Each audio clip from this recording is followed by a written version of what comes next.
Hello friends, എല്ലാവർക്കും good morning. അപ്പോൾ ഇന്നത്തെ ഒരു സൂപ്പർ ഹിറ്റ് വിശേഷത്തിലേക്ക് എല്ലാവർക്കും സ്വാഗതം. ഇന്നത്തെ എപ്പിസോഡ് എന്ന് പറഞ്ഞാൽ നമ്മുടെ ചങ്കി കൊള്ളുന്ന ഒരു എപ്പിസോഡ് തന്നെയാണ്. ആ എപ്പിസോഡ് നമുക്കൊന്ന് കേട്ട് നോക്കിയാലോ അല്ലേ. അങ്ങനെ നമ്മുടെ ശിവനും അതേപോലെ തന്നെ അഞ്ജുവും കൂടി ഭക്ഷണം കഴിക്കാനായിട്ട് വരികയാണ്. അപ്പോൾ ദേവി ഭയങ്കര സന്തോഷത്തിൽ, വാ മക്കളെ ഒന്ന് ഭക്ഷണം ഇരുന്ന് കഴിക്കുക, അഞ്ജു നീ ഇരുന്ന് കൂടെ എന്നും പറഞ്ഞുകൊണ്ട് അഞ്ജുവിനും ശിവനും ഒക്കെ ഭക്ഷണം വിളമ്പി കൊടുക്കുകയാണ്. ആ സമയത്താണ് നമ്മുടെ കണ്ണൻ അങ്ങോട്ട് വരുന്നത്. അപ്പോൾ കണ്ണൻ അങ്ങോട്ട് വരുന്നത് കണ്ടു കഴിഞ്ഞപ്പോഴേക്കും കണ്ണനോട് ദേവി പറയാണ്, ദേ കണ്ണ, ഇവിടെ പല സംസാരങ്ങളും ഉണ്ടാകും എന്ന് വിചാരിച്ച് നീ ഭക്ഷണത്തിന്റെ മുന്നിൽ നിന്ന് എണീറ്റ് പോകാനായിട്ട് നിൽക്കരുത് കണ്ണ.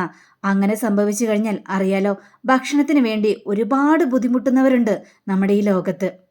നീ ഭക്ഷണത്തെ നിന്ദിച്ചുകൊണ്ട് അങ്ങനെയൊക്കെ പെരുമാറിയാൽ ഒരുപക്ഷെ പട്ടിണി കിടക്കേണ്ടി വരും. അതുകൊണ്ട് കണ്ണ, നീ അങ്ങനെയൊന്നും ചെയ്യാനായിട്ട് നിൽക്കരുത്. നിനക്ക് ഇങ്ങനത്തെ സ്വഭാവമൊന്നും ഇല്ലാതിരുന്നതാണ്. ചെന്നൈയിൽ പോയി എപ്പം നീ വന്നോ അപ്പം മുതൽ നിനക്ക് ഇങ്ങനത്തെയൊക്കെ സ്വഭാവങ്ങൾ തുടങ്ങി കണ്ണ എന്ന് പറഞ്ഞുകൊണ്ട് കണ്ണനോട് കാര്യങ്ങളെല്ലാം പറയുകയാണ്.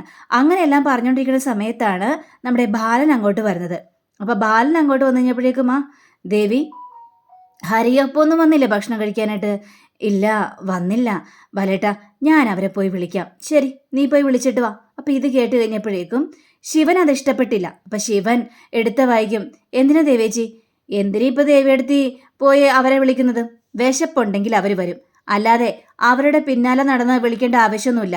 പിന്നെ അവർക്കറിയാലോ ഭക്ഷണം കഴിക്കേണ്ട സമയമൊക്കെ, എന്നിട്ട് അവരിതുവരെ ഇങ്ങോട്ട് വന്നില്ലല്ലോ. വേണ്ട ദേവിയെടുത്തി, വിളിക്കാനൊന്നും പോവണ്ട എന്നും പറയുകയാണ്.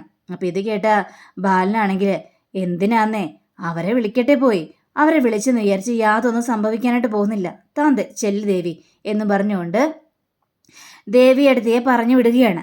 അപ്പോൾ ശിവനാണെങ്കിൽ, എന്തിനാ ബാലേട്ട, അവരിത്രയ്ക്ക് കാണിച്ചതല്ലേ, എന്നിട്ടും അവരോട് എങ്ങനെയാണ് ബാലേട്ടൻ ഇങ്ങനെയൊക്കെ ക്ഷമിക്കാനായിട്ട് തോന്നുന്നത്? ഇത് കേട്ട ബാലൻ, ദേ അനിയന്മാരോട് 100ഓളം ക്ഷമിക്കണമെന്നാണ് ബൈബിളിൽ പറഞ്ഞിട്ടുള്ളത്. ഇത് കേട്ട് കഴിഞ്ഞപ്പോഴേക്കും അഞ്ജു ആണെങ്കിൽ, അല്ല ബാലേട്ട, ഞാനൊരു കാര്യം പറയട്ടെ, ബാലേട്ടൻ എന്ത് പറഞ്ഞാലും ബൈബിളിലെ കുറേ വചനങ്ങളൊക്കെ പറയാറുണ്ടല്ലോ, ബൈബിളിലെ ഉപദേശങ്ങൾ, അതെല്ലാം എങ്ങനെ ബാലേട്ടന് അറിയാം? ഇത് കേട്ട കണ്ണനാണെങ്കിൽ ചിരിച്ചുകൊണ്ട് തന്നെ, ഇങ്ങനെ ഓരോ ബൈബിളിലെ ഉപദേശങ്ങൾ ഉപദേശിച്ചാണ് എന്നെയും ഒരു നിലയ്ക്ക് കൊണ്ടുപോയിക്കൊണ്ടിരുന്നത്. അപ്പോൾ കണ്ണൻ്റെ ആ ഒരു നല്ല സംസാരം കേട്ട് കഴിഞ്ഞപ്പോഴേക്കും ശിവനാണെങ്കിൽ, ദേ ബാലേട്ടാ, കണ്ടില്ലേ, അവൻ ഉദ്ദേശിച്ച പണത്തിനേക്കാളും കൂടുതൽ അവന് കൊടുക്കാമെന്ന് പറഞ്ഞു കഴിഞ്ഞപ്പോഴേക്കും കണ്ണൻ്റെ മനസ്സൊക്കെ ഒന്ന് ഇളകിയിട്ടുണ്ട്, കണ്ണൻ്റെ സ്വഭാവമൊക്കെ ഒന്ന് മാറിയിട്ടുണ്ട് എന്നും പറഞ്ഞ് പറയാണ്. അപ്പോൾ ബാലനും ആകെ ചിരിയൊക്കെ വരികയാണ്. പിന്നീട് കാണിക്കുന്നത് നമ്മുടെ അപ്പുവിൻ്റെ അടുത്ത് പോയി ദേവി ഭക്ഷണം കഴിക്കാനായിട്ട് വിളിക്കുകയാണ്. അപ്പം ഇത് കേട്ടുകഴിഞ്ഞപ്പോഴേക്കും, ഞങ്ങൾ വന്നോളാം, ഞങ്ങൾക്ക് വരാൻ മടിയൊന്നുമില്ല, ഞങ്ങൾ വിശപ്പാവുമ്പോഴേക്കും വന്നോളാം, ദേവിയെടുത്തി ഇവിടം വരെയും കൂടുതൽ വന്ന് ഞങ്ങൾ ക്ഷണിക്കേണ്ട ആവശ്യമൊന്നുമില്ലായിരുന്നു എന്ന് അപ്പു ഇങ്ങനെ ഭയങ്കര രീതിയിൽ സംസാരിക്കുകയാണ്. ഇത് കേട്ട ഹരിയാണെങ്കിൽ, അപ്പോ നീ എന്തൊക്കെയാ അപ്പു ഈ പറയുന്നത്? ഇങ്ങനെയൊക്കെ പറയാൻ പാടുണ്ടോ? ദേവിയേച്ചി ഇവിടെ വരെ വന്നതല്ലേ. ഇത് കേട്ട ദേവിയാണെങ്കിൽ, അയ്യോ അപ്പു, ദേ നിങ്ങൾ ഭക്ഷണം കഴിക്കാനായിട്ട് വന്നില്ല, അതുകൊണ്ട് ബാലേട്ടനാണ് എന്നെ പറഞ്ഞു വിട്ടത് നിങ്ങളെ ഭക്ഷണം കഴിക്കാനായിട്ട് വിളിച്ചുകൊണ്ട് വരാനായിട്ട്, അതുകൊണ്ടാണ് ഞാൻ വന്നത് അപ്പു. അപ്പം ഇത് കേട്ട് അപ്പു അതിൽ പിടിച്ചു കയറുകയാണ്. അപ്പം അപ്പു പറയുകയാണ്, ഓഹോ, അപ്പോൾ ബാലേട്ടൻ പറഞ്ഞത് കൊണ്ടാണ് ദേവിയേച്ചി ഞങ്ങളെ വിളിക്കാനായിട്ട് വന്നത്, അല്ലാതെ ഞങ്ങൾ ഭക്ഷണം കഴിക്കാൻ വരാത്തത് കൊണ്ടല്ല, അപ്പം അതിൻ്റെ സങ്കടം കൊണ്ടല്ല ദേവിയേച്ചി വന്നത്. മനസ്സിലായി ദേവിയേച്ചി. ഇത് കേട്ടുകഴിഞ്ഞപ്പോഴേക്കും, അയ്യോ അപ്പു, ഞാനാ പറഞ്ഞതിൽ നീ അങ്ങനെയാണോ അർത്ഥം കൊണ്ടത്? സോറി അപ്പു, ഞാൻ അങ്ങനെ ഒരു കാര്യം മനസ്സിൽ ചിന്തിച്ചിട്ട് പോലുമില്ല. നിങ്ങൾ രണ്ടുപേരും ഏതായാലും ഭക്ഷണം കഴിക്കാനായിട്ട് വാ. അപ്പോഴാണ് നമ്മുടെ ബാലൻ അങ്ങോട്ട് വരുന്നത്. അപ്പോൾ ബാലൻ ഇത്ര നേരമായിട്ട് അവരെ കണ്ടില്ലല്ലോ എന്നൊക്കെ വിചാരിച്ചുകൊണ്ടാണ് ബാലൻ അങ്ങോട്ട് ചെല്ലുന്നത്. അപ്പോൾ ദേവിയോട്, എന്താ ദേവി, അപ്പുവിനെ ഹരീനെ ഭക്ഷണം കഴിക്കാൻ വിളിച്ചിട്ട് വരുന്നില്ലേ? ഏയ് അങ്ങനെയൊന്നുമില്ല ബാലേട്ടാ, അവർ വരാന്നാ പറഞ്ഞത്. എന്താ അപ്പു, ഭക്ഷണം കഴിക്കാൻ വരാനായിട്ട് മടിയാണോ നിങ്ങൾക്ക്? ഏയ് ഇല്ല ബാലേട്ടാ, ഞങ്ങൾ വരാം. ദേ അപ്പു, ഭക്ഷണത്തിൻ്റെ മുന്നിൽ പിണക്കോ പരിഭവോ ഒന്നും വേണ്ട, ഭക്ഷണം കഴിക്കാനായിട്ട് വരണം.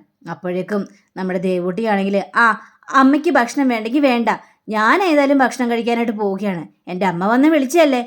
അപ്പോൾ അപ്പു ആണെങ്കിലും ശരി പോകാം എന്നും പറഞ്ഞ് ഇവർ രണ്ടുപേരെയും കൂടി അങ്ങോട്ട് കൂട്ടിക്കൊണ്ട് പോവുകയാണ്. അപ്പോൾ എല്ലാവരും ഭക്ഷണം കഴിക്കാനായിട്ട് ഇരിക്കുകയാണ്. അപ്പോൾ നമ്മുടെ ഹരി ഇരിക്കുകയാണ്. അപ്പോൾ ദേവിയാണെങ്കിൽ അപ്പു നീയും പോയിരുന്നോ? വേണ്ട ദേവിയെടുത്തി, നമുക്ക് രണ്ടുപേർക്കും ഒരുമിച്ചിരിക്കുക ദേവിയെടുത്തി. അപ്പു നീ പോയി ഹരിക്ക് വിളമ്പി കൊടുക്ക്. അങ്ങനെ അപ്പു ഹരിക്ക് വിളമ്പിയൊക്കെ കൊടുക്കുകയാണ്. അപ്പോൾ വിളമ്പിയെല്ലാം കൊടുത്തു കഴിഞ്ഞപ്പോഴേക്കും എടുത്തു വായിക്കും നമ്മുടെ ദേവൂട്ടി, എനിക്ക് അമ്മ ഭക്ഷണം വാരി തന്നാൽ മതി. കേട്ടത് എല്ലാവരും ആകെ ഞെട്ടി നിൽക്കുകയാണ്. അപ്പം അപ്പൂനും അത് അങ്ങോട്ടത്ര ദഹിച്ചൊന്നുമില്ല, ഇതുവരെ അങ്ങനെയൊന്നും പറഞ്ഞിട്ടില്ലല്ലോ. അപ്പോൾ വീണ്ടും ദേവൂട്ടി പറയുകയാണ്, എനിക്ക് അമ്മ വാരി തന്നാൽ മതി, അമ്മ എനിക്ക് വാരിത്തരോ? അപ്പോൾ ദേവിയെടുത്തിയാണെങ്കിൽ, അപ്പു ഞാൻ ദേവൂട്ടിക്ക് വാരി കൊടുത്തോട്ടെ അപ്പു. അപ്പോൾ ദേവിയുടെ ദയനീയമായ ആ ചോദ്യം കേട്ട് കഴിഞ്ഞപ്പോഴേക്കും അപ്പു ആണെങ്കിൽ ദേവിയെടുത്തി വാരി കൊടുത്തു ദേവിയെടുത്തി എന്ന് അനുവാദം കൊടുക്കുകയാണ്. അപ്പോൾ അപ്പുവിൻ്റെ ആ ഒരു അനുവാദം കിട്ടിക്കഴിഞ്ഞപ്പോഴേക്കും ദേവിക്ക് ഭയങ്കര സന്തോഷം. അതേപോലെ തന്നെ ബാലനും ഒരുപാട് സന്തോഷം തോന്നുകയാണ്. അങ്ങനെ ദേവിയാണെങ്കിൽ ഭയങ്കര സന്തോഷത്തോടു കൂടി തന്നെ വാരി കൊടുക്കുകയാണ്.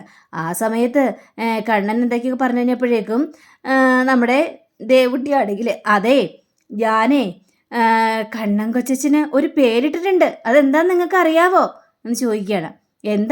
എന്താ പേരിട്ടത്? അതായത് കണ്ടം പൂച്ച എന്ന്. അപ്പം ഇത് കേട്ടുകഴിഞ്ഞപ്പോഴേക്കും എല്ലാവരും ഇരുന്ന് ഭയങ്കരമായിട്ടിരുന്ന് പൊട്ടിച്ചിരിക്കുകയാണ്. കണ്ണനും ചിരി സഹിക്കാനായിട്ട് പറ്റിയില്ല. അങ്ങനെ ഭയങ്കര ആ ഒരു രാത്രി ഭയങ്കര സന്തോഷത്തിൽ.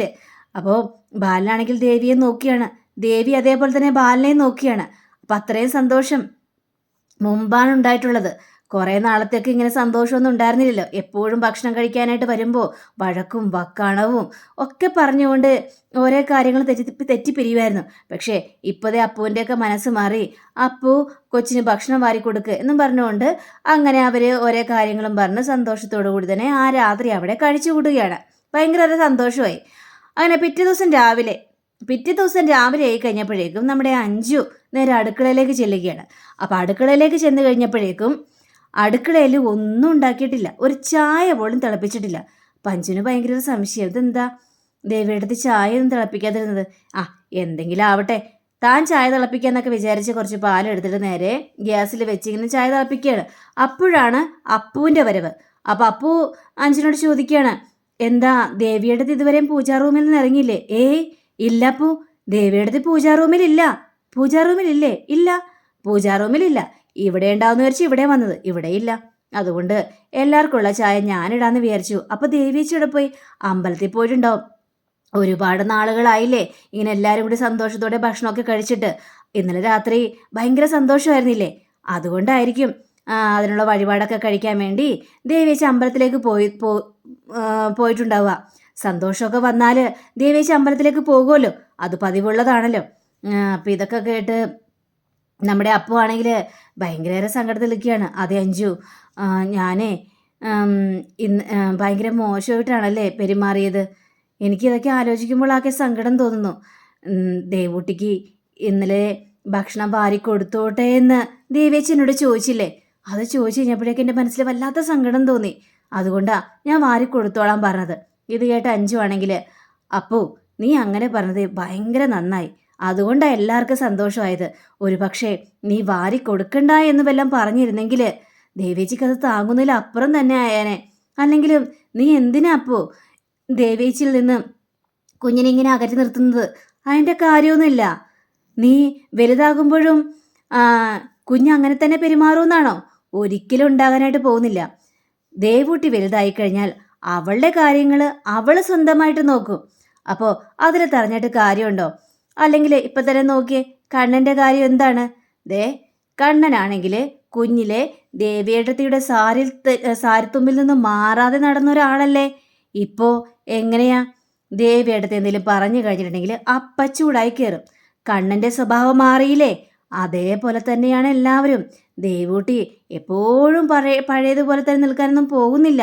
ഇത് കേട്ട അപ്പോൾ ആണെങ്കിൽ നീ പറഞ്ഞ ശരിയാണ് അഞ്ജു, നീ പറഞ്ഞ വളരെയേറെ ശരി തന്നെയാണ്. ഞാൻ കുഞ്ഞായിരുന്നപ്പോഴേ എൻ്റെ അമ്മ എൻ്റെ അടുത്ത് വേണമെന്ന് ഭയങ്കര ആഗ്രഹമാണ്. അമ്മ എനിക്ക് ഭക്ഷണം വരുത്തരണം, കുളിപ്പിച്ചു തരണം, അങ്ങനെ ഓരോരോ വാശികൾ. എൻ്റെ അനിയത്തിയെ കൂടുതൽ സ്നേഹിക്കുന്നത് പോലും എനിക്കിഷ്ടമില്ലാത്ത കാര്യമായിരുന്നു. പക്ഷേ എൻ്റെ അനിയത്തിയാണെങ്കിൽ എന്നെ കെട്ടിപ്പിടിച്ച് കിടന്നുറങ്ങുള്ളൂ. പക്ഷെ വലുതായി കഴിഞ്ഞപ്പോഴേക്കോ അമ്മ എൻ്റെ കൂടെ ഇല്ലെങ്കിലും എനിക്ക് യാതൊരു പ്രശ്നമില്ല എന്നുള്ളൊരു ചിന്തയായി. അത് തന്നെയാണ് ഞാൻ പറഞ്ഞത്. നീ ഇതിൽ കൂടുതൽ പിടിവാശി പിടിച്ചിട്ടൊന്നും യാതൊരു കാര്യമില്ല. ഏതായാലും ദേവേച്ചി വരട്ടെ, ദേവേച്ചി അമ്പലത്തിൽ പോയി വരട്ടെ. ദേവേച്ചിയോട് എനിക്ക് മാപ്പ് പറയണം, എല്ലാ കാര്യത്തിലും മാപ്പ് പറയണം. പഴയതുപോലെ തന്നെ ആവണം. ഇനി ദേവൂട്ടിയെ ഒരിക്കലും ഞാൻ ദേവേച്ചിയിൽ നിന്ന് പിരിച്ചു നിർത്തില്ല അഞ്ജു. അത് ഉറപ്പുള്ള കാര്യം തന്നെയാണ്. ഇത് കേട്ട അഞ്ജു ആണെങ്കിൽ അപ്പു ദേവേച്ചിയോട് മാത്രമല്ല ബാലേട്ടനോട് നീ മാപ്പ് പറയണം.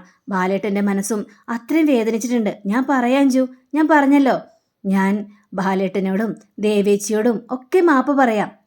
ശരി, എങ്കിലേ ഈ ചായ കൊണ്ട് നീ ഹരിയേട്ടന് കൊടുത്തേ എന്നും പറഞ്ഞുകൊണ്ട് ചായ എടുത്ത് കയ്യിലേക്ക് കൊടുക്കുകയാണ്. നമ്മുടെ അപ്പുവാണ് ചായ കൊണ്ട് പോവുകയാണ്. പക്ഷെ അഞ്ജു ആണെങ്കിൽ പല കാര്യങ്ങളും ഇങ്ങനെ ചിന്തിച്ചുകൊണ്ട് നിൽക്കുകയാണ്. പിന്നീട് കാണിക്കുന്ന ശിവൻ പുറത്തേക്ക് ഇറങ്ങി നോക്കിക്കഴിഞ്ഞപ്പോഴേക്കും പത്രം വരാന്തേ കിടക്കുന്നു. ഇപ്പം പത്രം വരാന്തേ കിടക്കുന്നത് കണ്ടു കഴിഞ്ഞപ്പോഴേക്കും എന്ത് പറ്റി? പത്രം ഇവിടെ ഇട്ടിരിക്കുന്നു, ദേവേച്ചി എടുത്ത് വെച്ചില്ലേ? അങ്ങനെ പത്രമായിട്ട് നമ്മുടെ ശിവൻ കസാരയ്ക്ക് എറിയുന്ന പത്രം വായിക്കുകയാണ്. അപ്പോഴാണ് അഞ്ജു ചായയായിട്ട് വരുന്നത്. ആഹാ, ശിവൻ ഇവിടെ ഇരിക്കുന്നുണ്ടായിരുന്നോ? ഞാനിവിടെ ഉണ്ടായിരുന്നു. അല്ല, ദേവേച്ചി എവിടെ? നീയാണോ ചായ ഇട്ടത്? ഞാനാ ചായ ഇട്ടത്. അല്ല, പത്രം ദേവേച്ചി മേശപ്പുറത്ത് വെക്കുന്നതാ എടുത്തിട്ട്. ഇത് മേശപ്പുറത്തൊന്നും വെച്ചിട്ടില്ല. ഞാൻ വന്ന് നോക്കുമ്പോൾ വരാന്ത കിടക്കണം. ആണോ ശിവേട്ടാ? വരാന്ത കിടക്കുകയായിരുന്നോ? അതേന്നേ. ഞാനാ രാവിലെ പാൽക്കാരൻ്റെ കയ്യിൽ നിന്ന് പാലൊക്കെ മേടിച്ചത്. ദേവേച്ചിയുടെ പോയി? ദേവേച്ചി അമ്പലത്തിൽ പോയെന്ന് തോന്നുന്നത്. നീയാണോ പാൽക്കാരൻ്റെ കയ്യിൽ നിന്ന് പാല് മേടിച്ചത്? അതെ, പാൽക്കാരൻ്റെ കയ്യിൽ നിന്ന് പാല് മേടിച്ചതും ചായ ഇട്ടതും ഒക്കെ ഞാൻ തന്നെയാണ് ശിവേട്ടാ. ഇത് കേട്ട് ശിവനാണെങ്കിൽ ആകെ ഡൗട്ട് തോന്നുകയാണ്. ശിവൻ ആ ചായ അഞ്ജുവിൻ്റെ കയ്യിൽ കൊടുത്തിട്ട് നീ ഇത് പിടിച്ചേ എന്ന് പറഞ്ഞു ഓടി നേരെ ബാലൻ്റെയും ദേവിയുടെയും റൂമിലേക്ക് കയറി ചെല്ലുകയാണ്. എന്താ ശിവേട്ട, എന്താ പറ്റിയത്? അങ്ങനെ ശിവനാണെങ്കിൽ ആ റൂമിൽ ഫുള്ള് നോക്കിയാണ്. ശിവനാണെങ്കിൽ സങ്കടം സഹിക്കാനായിട്ട് പറ്റുന്നില്ല.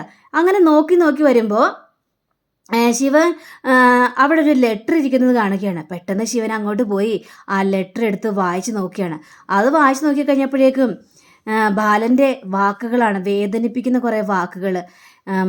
മറ്റുള്ളവരുടെ അവഗണന സഹിച്ച്, നമ്മൾ സ്നേഹിക്കുന്നവരുടെ അവഗണന സഹിച്ച് ഈ വീട്ടിൽ നിൽക്കേണ്ട കാര്യമില്ലല്ലോ. അതിനേക്കാളും നല്ലത് ഈ ജീവിതം അങ്ങോട്ട് അവസാനിപ്പിക്കുകയല്ലേ. അതുകൊണ്ട് ഞങ്ങൾ ഒരു യാത്ര പോവുകയാണ്. അങ്ങ് ദൂരെ യാത്ര, മടക്കമില്ലാത്ത ഒരു ദൂരയാത്രയ്ക്കാണ് ഞങ്ങൾ പോകുന്നത്. നിങ്ങൾ പേടിക്കേണ്ട മക്കളെ. ഈ ബാലേട്ടനും ഇനി ദേവേച്ചിയും നിങ്ങൾക്കൊരു ശല്യമായിട്ട് വരില്ല. ഞങ്ങളെ അന്വേഷിക്കണ്ട. പിന്നെ ഞങ്ങളുടെ മനസ്സിൽ എപ്പോഴും നിങ്ങളുണ്ടാകും. ഞങ്ങളുടെ മനസ്സിൽ ദേവൂട്ടി എന്നും ഒരു രാജകുമാരി തന്നെയായിരിക്കും എന്നൊക്കെ പറഞ്ഞുകൊണ്ട് ഭയങ്കരയേറെ രീതിയിൽ സങ്കടം വരുന്ന രീതിയിൽ അങ്ങോട്ട് സംസാരിക്കുകയാണ്. ഈ ബാലൻ്റെ ആ കത്തിലൂടെയുള്ള ഒരു സംസാരം.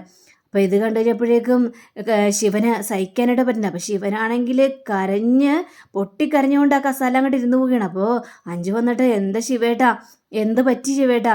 അപ്പോൾ ശിവനാണെങ്കിൽ ആ ലെറ്റർ എടുത്ത് അഞ്ജുവിൻ്റെ കയ്യിലേക്ക് കൊടുക്കുകയാണ്. അഞ്ജു അത് വായിച്ച് നോക്കിയാണ്. അപ്പോൾ അഞ്ജു അത് വായിച്ചു നോക്കി കഴിഞ്ഞപ്പോഴേക്കും അഞ്ജുവിനും സങ്കടം സഹിക്കാനായിട്ട് പറ്റില്ല. ശിവേട്ടാ, എന്താ ശിവേട്ട ഈ കാണുന്നത് എന്ന് ചോദിക്കുകയാണ്. ഞാൻ മനസ്സിൽ വിചാരിച്ചതുപോലെ തന്നെ കാര്യങ്ങളെല്ലാം നടന്നിരിക്കുകയാണ് അഞ്ജു. അതിലെഴുതിയിരിക്കുന്നത് കണ്ടോ, ഒരു നീണ്ട യാത്രയാണെന്ന്. ദൈവമേ, എൻ്റെ ദേവേച്ചിക്കും ബാലേട്ടനും ഒരാപത്തും വരുത്തരുതേ. അഞ്ജു, നീ പെട്ടെന്ന് പോയി ആ ഫോൺ എടുത്തുകൊണ്ട് വാ അഞ്ജു. ശരി എന്നും പറഞ്ഞുകൊണ്ട് അഞ്ജു ഫോൺ എടുക്കാൻ പോയി ഫോൺ എടുത്തുകൊണ്ട് വരികയാണ്. ഫോൺ എടുത്തിട്ട് വന്നിട്ട് നമ്മുടെ ശിവൻ ആ ഫോണിൽ നിന്ന് വിളിക്കാനായിട്ട് ശ്രമിക്കുകയാണ്. അപ്പോൾ അങ്ങനെയും കാണിച്ചുകൊണ്ടാണ് നമ്മുടെ ഇന്നത്തെ റിവ്യൂടെ അവസാനിച്ചിരിക്കുന്നത്. അപ്പോൾ അടുത്ത റിവ്യൂവിനെ കാത്തിരിക്കുക. ബാലനും ദേവിയും മരണത്തിലേക്കാണോ പോയത്, അല്ലെങ്കിൽ അവരൊരു നീണ്ട യാത്ര പോയതിനു ശേഷം അനിയന്മാരിലേക്ക് മടങ്ങി വരുമോ എന്നൊക്കെ അറിയാനായിട്ട് എല്ലാവരും കാത്തിരിക്കണേ. അപ്പോൾ എല്ലാവർക്കും നല്ലൊരു ശുഭദിനം ആശംസിച്ചുകൊണ്ട് തന്നെ നന്ദി, നമസ്കാരം. Thank you. See again. Bye by.